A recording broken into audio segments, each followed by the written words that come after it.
Salam sejahtera tuan-tuan dan puan-puan yang amat dikasihi. Hari ini terdapat satu persoalan yang timbul. Beranikah Mahyadin letak jawatan jika Anwar gagal ditumbangkan pada 19 Desember nanti?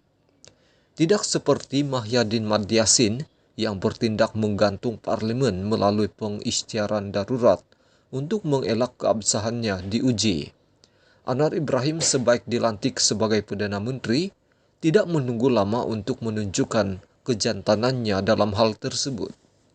Menyahut cabaran Mahyadin yang sedang lara, kecewa, dan mungkin meleleh air liur kerana gagal menuruti jejak Tun Mahathir Mohamad untuk menjadi Perdana Menteri buat kali kedua, Anwar menegaskan keabsahannya akan segera ditentukan apabila Parlimen mula bersidang pada 19 Desember depan.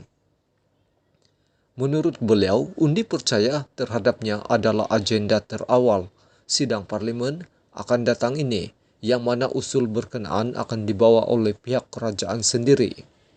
Sebelum Anwar mengangkat sumpah di Istana Negara semalam, Mahyadin tampil mengadakan sidang media mempertikaikan keabsahan pengerusi Pakatan Harapan itu sebagai Perdana Menteri. Beliau seterusnya mencabar Anwar untuk mengemukakan jumlah sokongan yang dimilikinya bagi membuktikan kesahihan pelantikan itu. Mahyadin sebaliknya yakin beliau telah mendapat majoriti yang mencukupi untuk menjadi Perdana Menteri dengan mendakwa mendapat sokongan 115 ahli parlimen.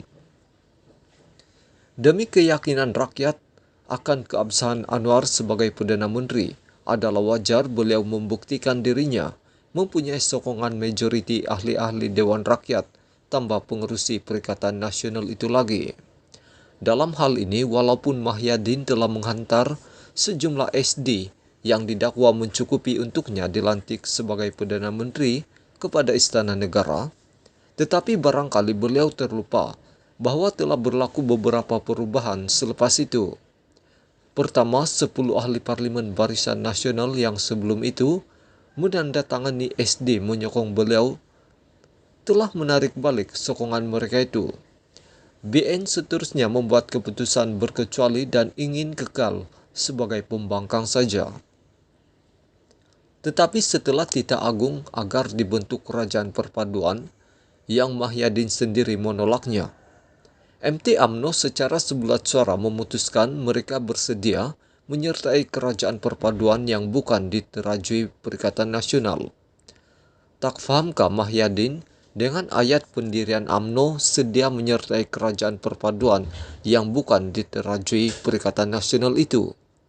Kalau tak faham, biar saya fahamkan.